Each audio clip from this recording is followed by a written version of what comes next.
2024 లేదా 25లో డిగ్రీ లేదా బీటెక్ చదివారా? సాఫ్ట్‌వేర్ జాబ్ కోసం ఎదురు చూస్తున్నారా? అయితే కోడ్ జ్ఞాన్ 100 డేస్ కోర్సులో చేరండి. జాబ్ సాధించండి. నమస్కారం శశికాంత్ గారు. నమస్తే నాయుడు. సార్ చాలామంది అంటే 3 ఈఎంఐస్ తర్వాత మీ ఇల్లు కాదు, బ్యాంక్ జప్తు చేసేటువంటి పరిస్థితి వచ్చేస్తుంది అనేటువంటిది క్లియర్గా ఉన్నటువంటి ఇండికేషన్.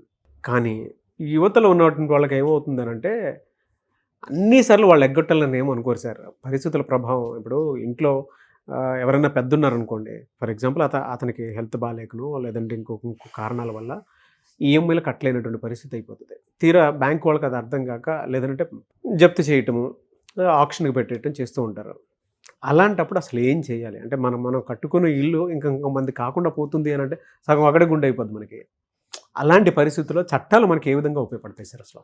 నారాజ్ గారు, మీరు చాలా మంచి టాపిక్ తీశారు. ఇది స్పెషల్లీ బిజినెస్ పీపుల్కి బాగా పనికొచ్చేటట్టు నేను చెప్తాను మీకు. ఇది ఇప్పుడు నార్మల్ కోర్ట్స్లో ఎలా అయితే హైకోర్టు, సుప్రీంకోర్టు ఉంటుందో, డిఆర్టీ అంటే హోమ్ లోన్స్, మార్ట్గేజ్ లోన్స్లో debt recovery tribunal, debt recovery appellate tribunal అని ఉంటుంది.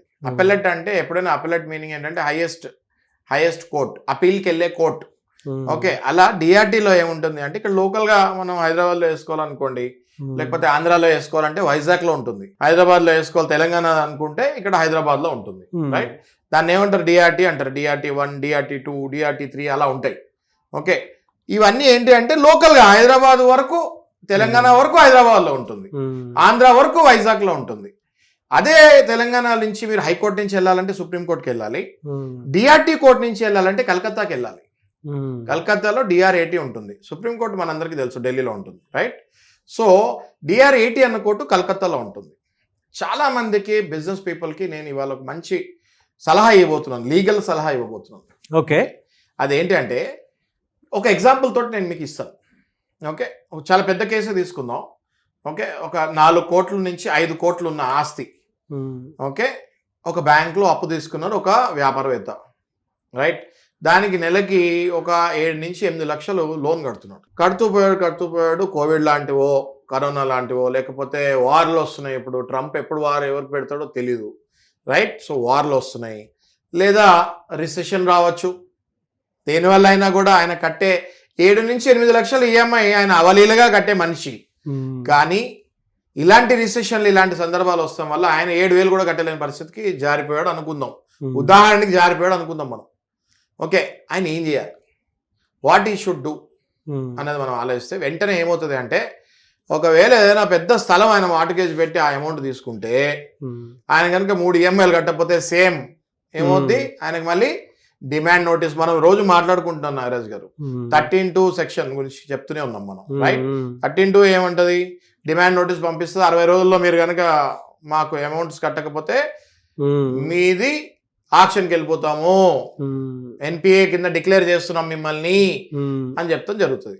దాని తర్వాత 13(4) ఇంటి దగ్గరికి వచ్చో లేకపోతే ఏదైనా ఫ్యాక్టరీ దగ్గరికి వచ్చో అతికిచ్చేస్తారు.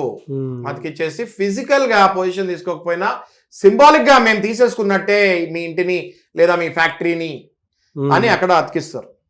ఆ తర్వాత సెక్షన్ 14 ఇంకా లాస్ట్ అండ్ ఫైనల్. అది ఈ ఇంటికో లేకపోతే ఫ్యాక్టరీకో వస్తారు, తాళం వేసేస్తారు, వెళ్ళిపోతారు. ఆ తర్వాత అది ఆక్షన్కి వెళ్ళిపోతుంది. కొద్ది కాలం అంటే జస్ట్ 2 or 3 months అది ఆక్షన్కి వెళ్ళిపోద్ది. సేల్ సర్టిఫికేట్ వచ్చేస్తుంది, అది ఆక్షన్ అయిపోద్ది. నేను ఇవాళ మీకు ఏం చెప్తానంటే, ఎలా మీరు మీ ఇంటిని, మీ ఫ్యాక్టరీని కాపాడుకోవాలి అన్నది నేను మీకు లీగల్ సలహా ఇస్తాను. ఎలా సార్? ఎలా అది? ఎలా అంటే, మీరు ఎప్పుడైతే డిమాండ్ నోటీసు, లేకపోతే మీ డిమాండ్ నోటీస్ కూడా పట్టించుకోలేదు, సింబాలిక్ పొజిషన్ నోటీస్ వచ్చేసింది, లేదా మీకు ఇంకా సీజ్ ఆర్డర్ వచ్చేసింది అనుకుందాం ఫర్ ఎగ్జాంపుల్. వెంటనే మీరు తెలంగాణ అయితే హైదరాబాద్లో డిఆర్టీ కోర్టుకి వెళ్ళాలి, ఆంధ్ర అయితే వైజాగ్లో డిఆర్టీ కోర్టు ఉంది.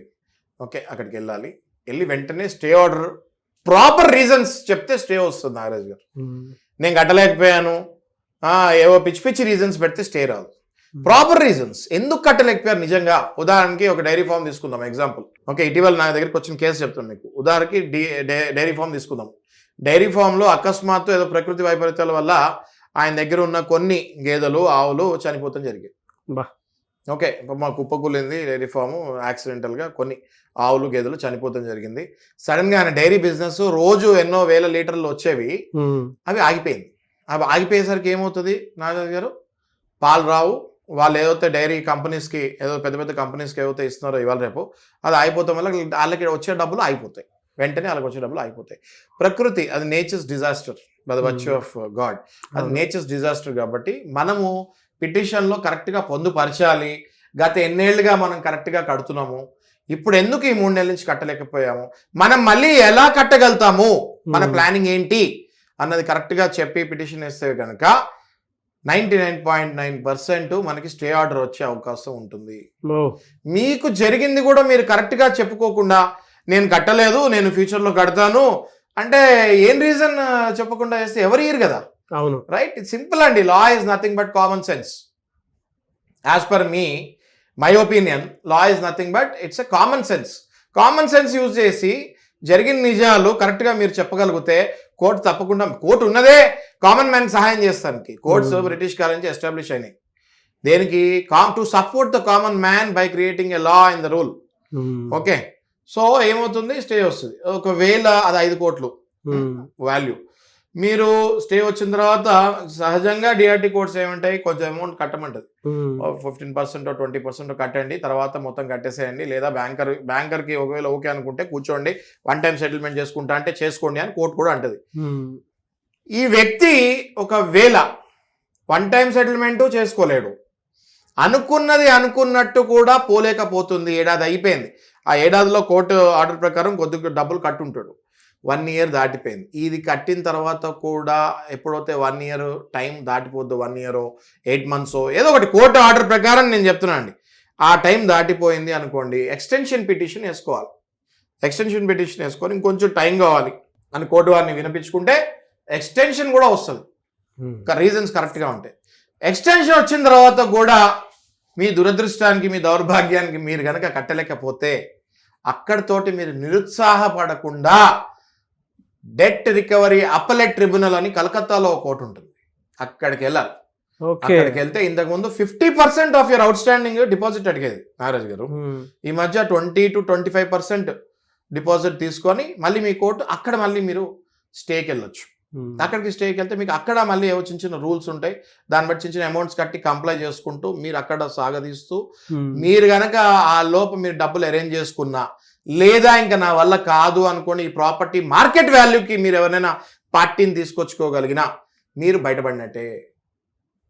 అంటే నేను ఎందుకు ఇంత క్లియర్గా ఎక్స్ప్లెయిన్ చేస్తున్నా అంటే నాగరాజు గారు, చాలా మందికి తెలియక వాళ్ళ ఇల్లులు, వాళ్ళ ఫ్యాక్టరీలు ఆప్షన్లో కోల్పోతున్నారు. ఓకే, ఇది చాలా సింపుల్ అండి. మన కోర్ట్స్ వ్యవస్థ క్రియేట్ అయింది కూడా జనాలకి సపోర్ట్ చేస్తానికి. There is something called the principles of natural justice అని. అంటే కష్టాలు అందరికీ వస్తాయి, కష్టాల టైంలో మీ రూల్స్ పక్కన పెట్టండి, మానవత్వ దృక్పథంగా వెళ్ళాలి.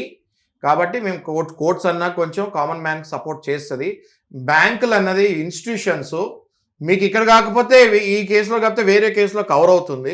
100 మంది లోన్ తీసుకుంటే 90 మంది కడుతున్నారు కదా, ఈ 10 మందికి మనం టైం ఇచ్చి కలెక్ట్ చేసుకుందాము, అకస్మాత్తుగా వాళ్ళ పైకి దూకకండి అని చెప్తానికే సర్ఫేసీ యాక్ట్ అని ఒక యాక్ట్ ఫామ్ అయింది. డిఆర్టీ కోర్ట్ అని కొన్ని కోర్ట్స్ పెడతాం జరిగింది. ఎందుకంటే బ్యాంకులన్నీ పబ్లిక్ మనీ అండి, అది కామన్ మ్యాన్ మనీ, పబ్లిక్ మనీని పబ్లిక్కే ఇస్తారు ఇంట్రెస్ట్ మీద. కాబట్టి సివిల్ కోర్టులో వేస్తే టైం పడుతుందని ఇట్లా డిఆర్టీ కోర్ట్స్ అని స్పెషల్గా క్రియేట్ చేస్తుంది జరిగింది. సో నేను అనేది ఏంటంటే, ఎవరైనా బిజినెస్ వ్యాపారవేత్తలకు నేను చెప్పేది ఏంటంటే, నిరుత్సాహ చెందకండి. మీరు ఒరిజినల్ మార్కెట్ రేట్కి అమ్ముకోవడానికి ప్రయత్నిస్తూ కోర్టులో మీరు ఒకవేళ కరెక్ట్ రీజన్స్ ఉంటే ఎక్స్టెన్షన్స్ వస్తాయి మీకు, దాని ప్రకారం మీ కేసు ముందుకు వెళ్తూ ఒకవేళ డబ్బులు అడ్జస్ట్ చేయగలిగితే మీ ప్రాపర్టీని మీరు కోల్పోకుండా ఉంటారు. డబ్బులు అడ్జస్ట్ కాకపోతే మార్కెట్ వాల్యూకి అమ్ముకోండి, మీ ఆప్షన్లో మీది తక్కువ రేట్కి బ్యాంక్ వాళ్ళకి అప్పగీయకండి అని నేను చెప్తున్నాను.